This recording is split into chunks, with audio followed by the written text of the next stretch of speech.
Hello, everyone. Iain MacMillan here, and joining me today, former NFL running back and Chicago Bears legend Matt Forte. He's teaming up with Smirnoff Ice this summer. Matt, before we talk about your partnership with Smirnoff Ice, I do obviously want to talk some football. I want to talk some Chicago Bears. Obviously, there is a ton of hype surrounding the Bears heading into this upcoming season. But there's also a lot of new faces on this roster, specifically on offense. Caleb Williams, DeAndre Swift, Keenan Allen, Rome Odunze. Do you think there's going to be a little bit of an adjustment period for this offense with just how many new players there are on this unit? Not only playing in a new system, but now playing with brand new teammates. Do you think there's going to be a little bit of an adjustment period, or are they going to come out firing at the start of the year?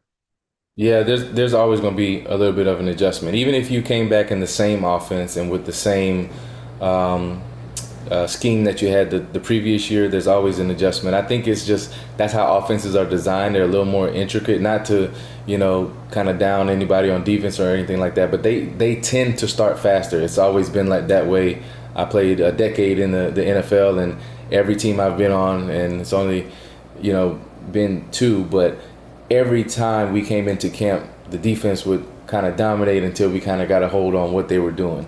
And, barring that, in the 8 years I played in Chicago, we had 5 different offensive coordinators. So we switched offensive systems every other year pretty much. And so when you do that, you do have to get your timing down. You have to get new players who you're not used to playing with. You have to get that down as well. So there's always an adjustment period. So camp is essential for people to be there and to do that in the off season, and we'll see how that works. And I'm hoping that it happens sooner than later, because those growing pains kind of add up early in the season, and you don't want to drop a couple of games that you might have could have won. Yeah, I mean, there is obviously a ton of excitement around the Bears because of just the amount of talent you see on that offense. But do you think that there's almost, because of the excitement, there's been a high expectation set that's going to be tough for these guys to meet this year? Yeah, there's a high expectation, but I think rightfully so. You have all these parts and pieces that have come in off-season wise, and some stable guys who previous year, like DJ, who did an amazing job last year with inconsistency at the quarterback position. And then you have the number 1 pick come in. So the expectation has to be high. If it's not, then I don't think they have the right mindset going into the season. So the Bears themselves should really be expecting to do above and beyond what everybody else is kind of expecting out of them, and then obviously being able to put in the work to back that up. So when you got these guys who have come in who have had success previously on other teams, and then you have first round picks, and and all of that is in the same huddle, the expectation definitely skyrockets by everybody. How do you envision them stacking up in the NFC North this year, which is a fascinating division because obviously you have the Bears that are a young team, a lot of new pieces. You have the Packers, a very good young team. The Lions, who won the division last year, and even the Vikings, who, even though if you look at them as the 4th team in that division, still they have some playmakers on that team for sure. How do you think the Bears can stack up specifically in their division this upcoming season? I think they got a good chance to be very competitive in the division. I know it's going to be, to me, it's even though playing in NFC North for the bulk of my career, being in the other conference, I feel like there were some seasons where even the 2010 season where we went to the playoffs and Green Bay went, and so 2 teams from the same division being able to go to the playoffs, that means it's super competitive. And when you look at last year and what the Packers did, and then what the Lions did as well, it's gonna bar if the Bears come in and they are super competitive, and their offense and defense gels well together, and all these parts and pieces like we just talked about that everyone's excited about, if they end up exceeding people's expectations, that is a good mixture for some tough battles in that NFC North division, because they call it the black and blue division for a reason. And you got really good quarterbacks on the Packers side, and on the Lions side with some tough defenses. And then when you're talking about the Vikings, you don't know what to expect, because they got a new quarterback as well, and with some other departures. but the Bears have a lot of additions and they have the number one pick. So it's kind of a mixed. I don't think any other division has that kind of mixture in it right now with a lot of star power players from other teams coming in free agency, and then with draft picks coming in from us, and then successful teams from the previous year.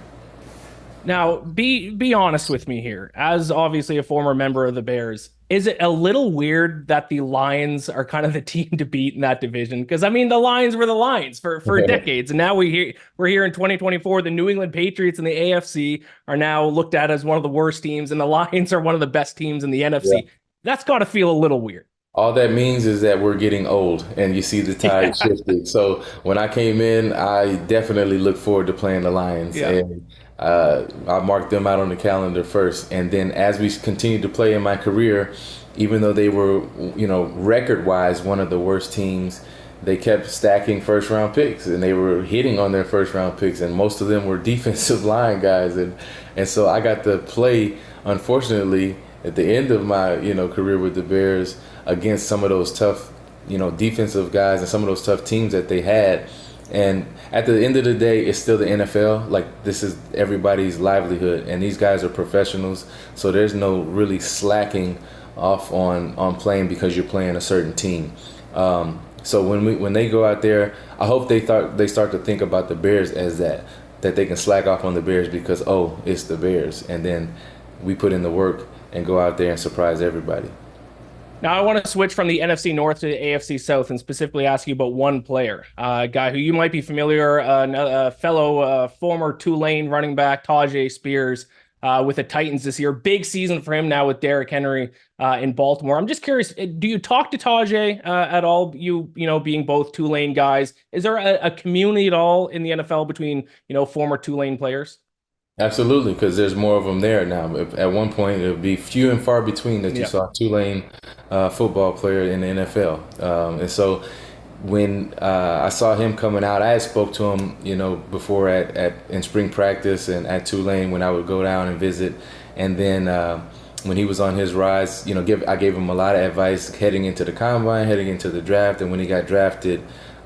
He's a great kid, and he would call me, ask me for advice on different things. So I've been in constant contact with him, and I've been excited to see his growth as a running back. And it's part of the reason why Derrick is in Baltimore right now is because Tyjae was able to step up and show that, hey, he can handle the load. So I'm excited to see him in his second season to really, explode onto the scene and show everybody what he can do, even more than last year.